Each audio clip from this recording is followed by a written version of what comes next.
नमस्कार दोस्तों, यूनिवर्सलपीडिया में आपका स्वागत है। आज हम आपको एक ऐसे अजीबोगरीब गांव के बारे में बताने जा रहे हैं, जहां के लोग अचानक बैठे बैठे, बात करते करते या फिर चलते फिरते सो जाते हैं। जी हाँ, ये सच है, और सिर्फ कुछ घंटों के लिए नहीं, बल्कि कई कई दिनों और हफ्तों तक सोते रहते हैं। ये गांव है कजाकिस्तान का कलाची गांव, जिसे स्लीपी हॉलो के नाम से भी जाना जाता है। क्या आपने कभी सोचा है कि एक पूरा गांव ही नींद की बीमारी से ग्रस्त हो सकता है? आइए जानते हैं इस रहस्यमय घटना के बारे में और वैज्ञानिकों ने इसका क्या कारण खोजा। दोस्तों, कजाकिस्तान की राजधानी से लगभग 230 मील उत्तर पश्चिम में स्थित कलाची एक छोटा सा गांव है, जहां लगभग 600 लोग रहते हैं। इसके पास ही क्रास्त्रोगोस्क नामक एक और गांव है, जहां भी यही समस्या देखी गई। इन दोनों गांवों के निवासी ज्यादातर रूसी और जर्मन मूल के हैं। साल 2012 के आखिर में इस गांव के निवासियों को एक अजीब बीमारी होने लगी। वे अचानक से, बिना किसी चेतावनी के, अपने रोज के काम करते हुए सो जाते थे। मछली पकड़ते समय, चूल्हे पर खाना बनाते समय, यहाँ तक कि स्कूल में क्लास के दौरान बच्चे भी अचानक गहरी नींद में चले जाते थे। 2013 से लेकर 2016 तक इस रहस्यमयी बीमारी ने लगभग 150 लोगों को प्रभावित किया। हालांकि यह बीमारी एक दौर में गायब हो गई थी, लेकिन 2015 में फिर से लौट आई। और सबसे हैरानी की बात यह थी कि यह बीमारी हर उम्र के लोगों को प्रभावित कर रही थी। बस जानते हैं कि इस अजीब बीमारी के लक्षण क्या थे और लोगों को कैसा महसूस होता था। सबसे पहला और मुख्य लक्षण था बहुत ज़्यादा नींद। लोग अचानक गहरी नींद में चले जाते थे और कई कई दिनों तक जाग नहीं पाते थे। कुछ मामलों में कुछ लोग 6 दिनों तक लगातार सोते रहे।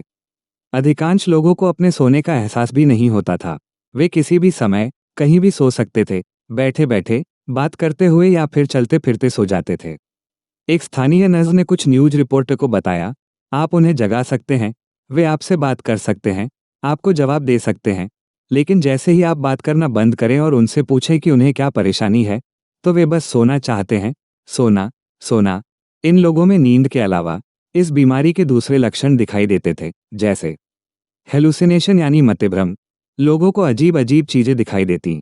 कुछ बच्चों ने बताया कि उन्हें पंखों वाले घोड़े, अपने बिस्तर पर सांप और अपने हाथों को खाने वाले कीड़े दिखाई दिए थे। कुछ लोगों को मतली और उल्टी आती थी। इस बीमारी से परेशान लोग ऐसे व्यवहार करते थे जैसे वे शराब के नशे में हों। कई लोग भ्रम का शिकार हो जाते थे और उन्हें कुछ समझ नहीं आता था। जागने के बाद उन्हें याद नहीं रहता था कि उन्होंने क्या किया या क्या महसूस किया। सबसे हैरानी की बात यह थी कि यह बीमारी सिर्फ इंसानों तक ही सीमित नहीं थी। गांव के पालतू जानवर भी इससे प्रभावित हुए। इसी गांव के एक निवासी की पालतू बिल्ली भी इस बीमारी का शिकार हो गई और वो पहले तो अजीबोगरीब हरकतें करने लगी और फिर सो गई और पूरे दिन सोती रही और इंसानों की तरह खर्राटे लेने लगी। जब ये बीमारी पहली बार पता चली तो डॉक्टरों ने सोचा कि शायद लोग नकली शराब के असर से पीड़ित हैं। लेकिन जैसे जैसे महामारी फैलने लगी, तो डॉक्टरों को लगा कि ये कोई बीमारी है।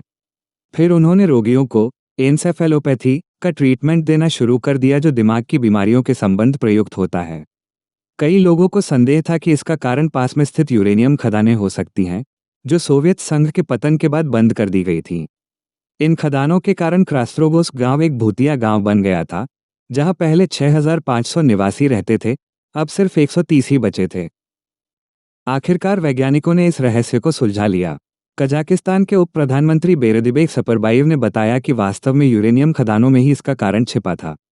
सभी निवासियों के चिकित्सा परीक्षणों के परिणामों का विश्लेषण करने के बाद शोधकर्ताओं ने निष्कर्ष निकाला कि यह हवा में कार्बन मोनोऑक्साइड और हाइड्रोकार्बन के बढ़े हुए स्तर के कारण था। सपरबाइव ने बताया, यूरेनियम खदानें किसी समय बंद कर दी गई थी और कभी कभी वहां कार्बन मोनोऑक्साइड का संकेंद्रण होता है।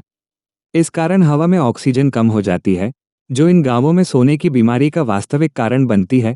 रहस्य सुलझने के बाद दोनों गांवों को खाली कराना शुरू कर दिया गया। अधिकारियों ने 223 परिवारों में से 68 को स्थानांतरित करना शुरू कर दिया। यह एक दुखद समाधान था, लेकिन निवासियों की सुरक्षा के लिए आवश्यक था। कलाची के निवासियों का कहना था कि वे अपनी लंबी और गहरी नींद को बिल्कुल भी पसंद नहीं करते थे। वास्तव में वे अपने इतने सोने से परेशान थे। उनकी चिंता सही थी। अगर कोई व्यक्ति सड़क के बीच में सो जाता, तो वो वहीं महीनों तक सोता रह सकता था, जो जीवन के लिए खतरनाक था। कलाची की यह घटना हमें याद दिलाती है कि हमारे पर्यावरण का हमारे स्वास्थ्य पर कितना गहरा प्रभाव पड़ सकता है। ये रहस्यमयी बीमारी पर्यावरणीय प्रदूषण के दुष्प्रभावों का एक स्पष्ट उदाहरण है। इसके अलावा इस घटना से ये भी पता चलता है कि वैज्ञानिक अनुसंधान और धैर्य के साथ हम सबसे जटिल रहस्यों को भी सुलझा सकते हैं। शुरू में कई लोगों ने सोचा कि यह एक सामूहिक मनोविकृति या कोई अलौकिक घटना है, लेकिन विज्ञान ने ही इसका सही समाधान किया और इस बीमारी के असली कारण का पता लगाया। तो दोस्तों, ये थी कजाकिस्तान के कलाची गांव की अजीबोगरीब कहानी, जहां लोग महीनों तक सोते रहते थे। आज हमने जाना कि कैसे यूरेनियम खदानों से निकलने वाली गैसों ने एक पूरे गांव के जीवन को प्रभावित किया। अगर आपको यह वीडियो पसंद आया तो कृपया लाइक और शेयर करें और हमारे चैनल को सब्सक्राइब करना न भूलें। साथ ही कमेंट में बताएं कि आपको ऐसी अजीबोगरीब और रहस्यमयी घटनाओं वाले और वीडियो चाहिए। अब मिलते हैं अगले वीडियो में। नमस्कार।